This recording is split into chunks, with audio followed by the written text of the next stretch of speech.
What are the differences between Flesh and Blood and Magic the Gathering? And if you're a newer player to trading card games in general and you've never played Magic the Gathering, is Flesh and Blood right for you?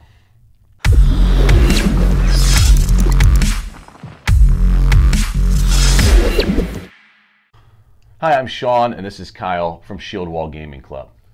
We wanted to talk today about some comparisons between Flesh and Blood and Magic the Gathering. And the reason we wanted to do this is as we were playing this game and we were seeing some of the marketing for it, the way the tournaments and events are structured, we kind of got this sense that, although I don't think the game's trying to take over Magic the Gathering, but it's certainly trying to draw some of those players over. And I think you'd agree, Kyle, that's probably a little bit of their target audience is someone who's played advanced TCGs and is trying to fix maybe a few of the challenges or some of the game mechanic problems that Magic has.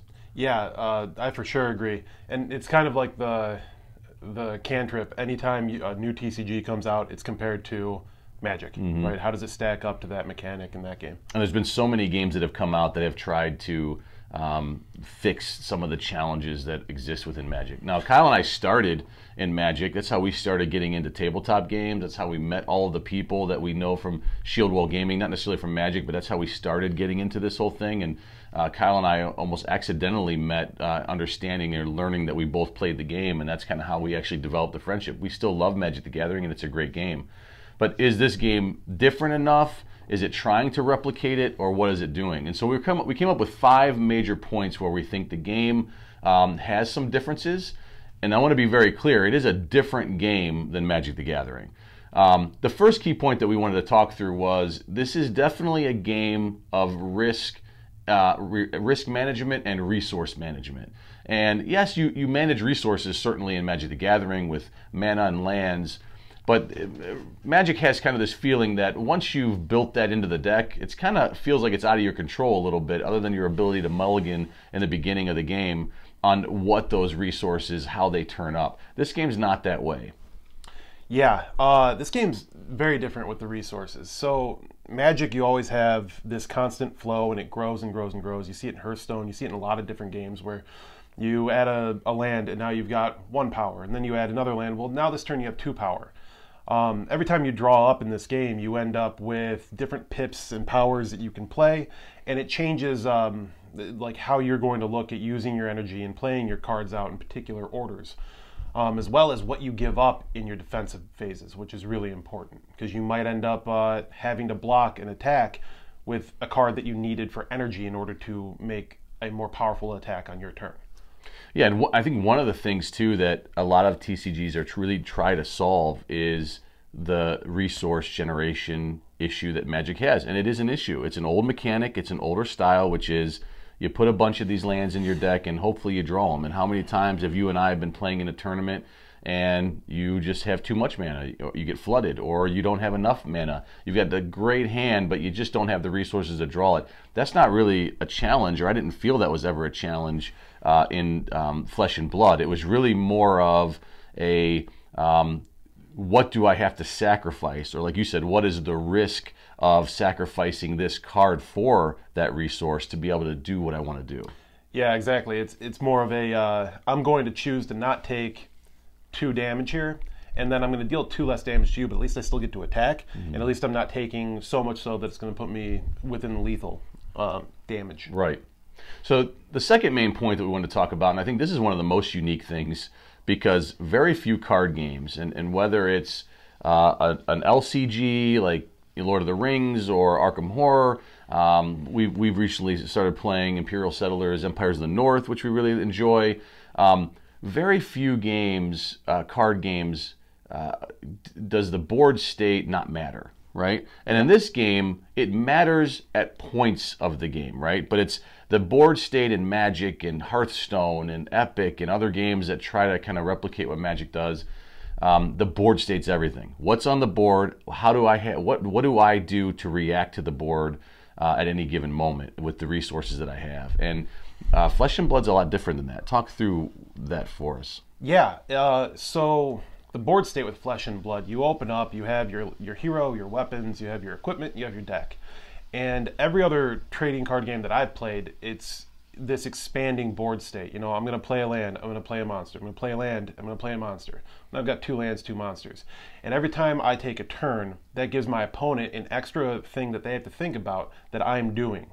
And it's what creates a lot of like confusion with the rules and missed targets, or, you know, missing triggers on complicated stack interactions for those who know what that really means.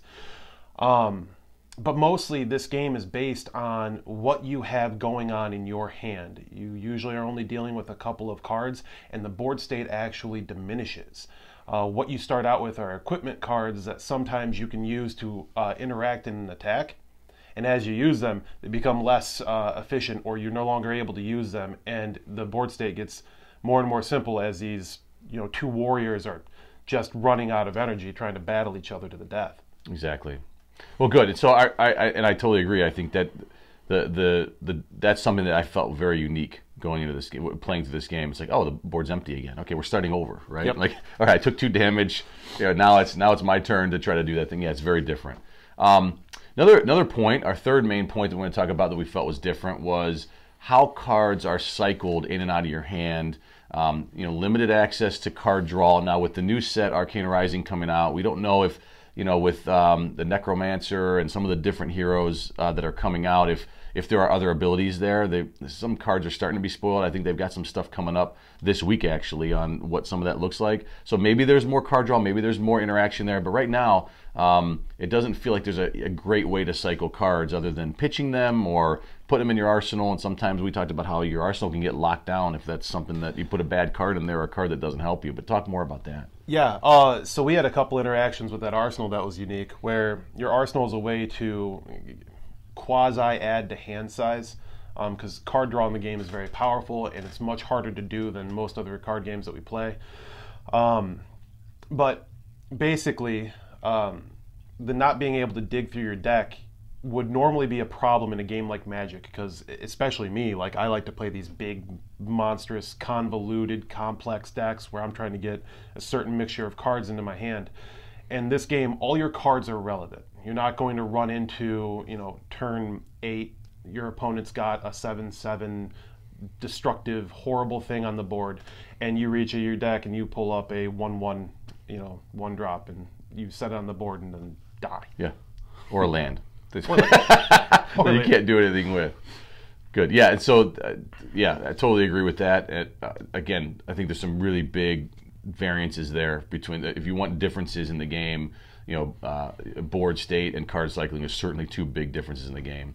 The next one was heavy bluffing, and I think that was one where, you know, our 4th point, you know, there's a lot of, okay, I'm going to do this little thing, and I've got 3 cards in my hand, and how are you going to react, and what are you going to do? And if you decide to defend, I can react to that, and there's a little bit of that back and forth. Not quite as much as there is or could be in Magic. It is a more structured priority passing than in Magic, but really there's a lot more. You had a great term, and I used it in one of the previous videos where I said it's a little bit like playing poker, right? Like, I kind of know what your deck is, I know what you have, and I don't know if you've drawn what you know I think you may have, or I don't know if you've drawn what you're trying to pretend you have. And so, do I let that damage go through? Do you pump that damage? Can I react to that damage? And there's a lot of that going back and forth. Yeah, so turn to turn, and the way it felt for the games that we played, and I'd like to add in just that so far we've played with the pre-constructed decks that come through, so we haven't seen what end game, you know, true constructed. We've got the best copies, we've designed it, but it felt like you would attack me, and then I would have to sit there and determine, you know, you're hitting me for 3, and I could block 3, but if you have additional attack, which you probably do, because most of these decks do, you're going to attack me for more, and that might allow you to do more on your turn with your attack. So for me, it meant that I would commit 2 cards to try and block you, and now I only have 2 cards in my attack, and the game is very, very back and forth, like Sean stated previously, in the sense that you are trying to defend as minimally as possible, so that when you attack, you can do the most damage to your opponent and try to, you know, win that race of life. And our 5th point, and this is probably the one that's the most disappointing for Kyle, because I've played a lot of Magic with him and against him. I've lost a lot of matches to him as well, is the feeling of, and this is something coming into this game that I remember you said to me, you're like, well, I really want to see if it captures that that feel of what Magic does with passing priority and being able to have a stack and that type of thing. And this does that in a much more structured, limited fashion, I feel. But there's no blue, there's no Esper control from, going back to 2013, right? When those decks were really big. There's no real, I'm going to sit back, let you do your thing, and then my power is in reacting to everything you do and trying to shut you down. So is that something that's disappointing for you, or is it just that's something that makes this game different and that's okay? Right now, I lean for different, and that's okay. And the reason why is because you look at that, and that what is so rewarding in Magic with decks like that is that it is decision making. You're trying to mostly play your opponent's deck than you are your own. So you're trying to prevent them from doing what they want to do.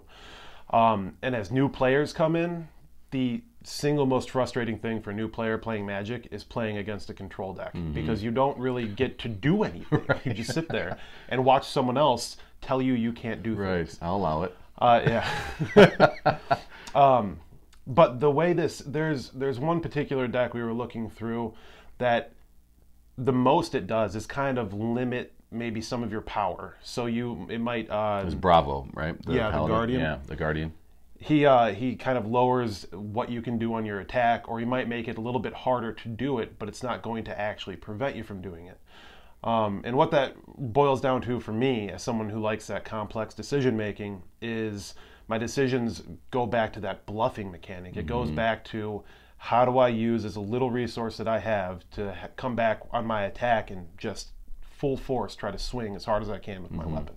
And it's really hard, I think, to make a judgment. Like I said, even if we had these amazing constructed decks, which we don't have now, we've been very limited in our boosters, our Shield Wall's just starting to get the stuff in at a very limited pace, but we have a bunch of it coming. I think Arcane Rising is really going to hopefully open the door and change a lot of that and make it a lot easier to have a breadth of different cards for the classes that do a lot of different things and give you a little bit more flexibility.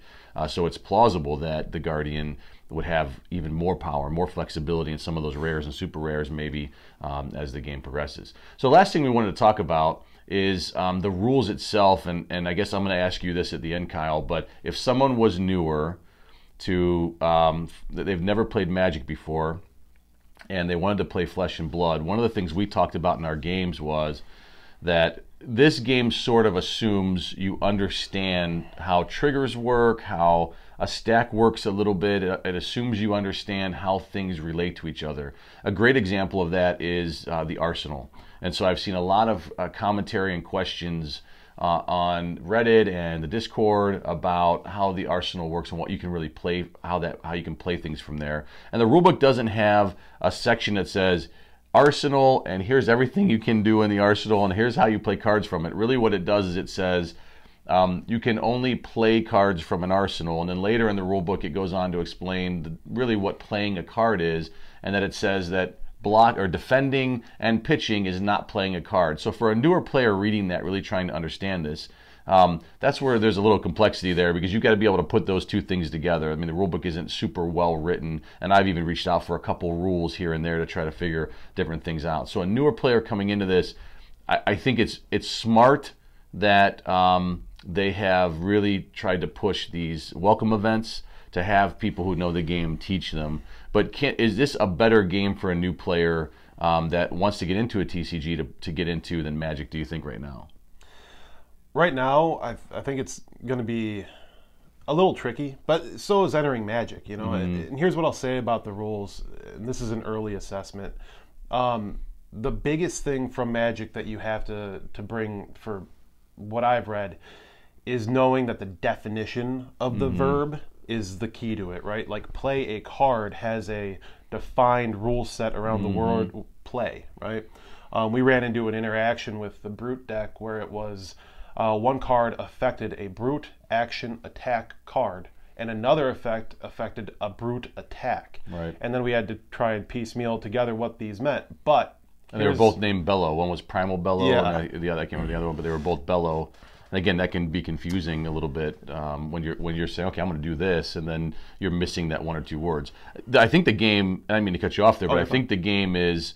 We did some pretty good investigation that it's well written. Yeah. Like it's in there. If it wants you to do something or makes you do something, it doesn't say may by mistake, right? It's all the wording seems clean. It's just I think the thing that we were talking through is understanding that wording and how that interacts is the part that is the learning curve. Yeah, I'd agree with that. And I maintain that's going to be the same for Magic the Gathering. But anything that's more complicated than basic card games like Pokemon and Yu-Gi-Oh, you're going to have that kind of complication. And I do think that once a player understands the structure of the turn, and once they learn what keywords to pay attention to as they read through, that it's going to be easier because these classes all have strict cards that they're allowed to use and general cards they're allowed to use. And once you have those pieces together, it's going to be easier to connect the dots. Yeah. Well, that's going to wrap it up for us. We just wanted to kind of do we thought that, again, they're trying to kind of go at Magic players or those who have played some advanced card games before, which I think is smart of them to do. And we just kind of, being Magic players ourselves, we wanted to kind of compare the game and give you kind of our thoughts on it and the differences if you're looking on getting into it. There's a couple of how to play videos out there. I've linked to them in a previous video that I've done. I'll link to them again because if you really are interested, there's one video in particular that I think from DM Armada that's really strong to really explain to you how this game works. His take on it is that he feels it's a very intuitive game, but he comes from our line, which is we've played Dice Masters. He's a big Dice Masters player. He's played Dice Masters is very Magic-like in how it works out, and it's just you're using dice to attack instead of different things. But the card mechanics are very similar on what happens. So if you have that background, then yes, I think we could say the game's intuitive. But would it be for a new player? No. But the welcome events are the way that I think they get to that. Giving each store 25 free decks to have people learn the game, I think is a great idea, and that's where I think this game can shine, is having people who know what they're doing teach it. So, Agreed. Kyle and Sean, thanks so much for spending time with us, and thanks for giving Shield Wall Gaming a chance. And we are going to be doing some playthrough videos of this as well, so look for those in the next several days or so, and hit us up on Twitter or comment in the video below if you have any questions or anything like that, or if there's any kind of content that you'd like to see. And then for Shield Wall in general, if there's anything that you'd want us to advance to or move to of different games, we'd be happy to look into that and be interested. We'd be interested in doing some more there. So for Kyle and Sean and Shield Wall Gaming, thanks so much. Thanks, guys.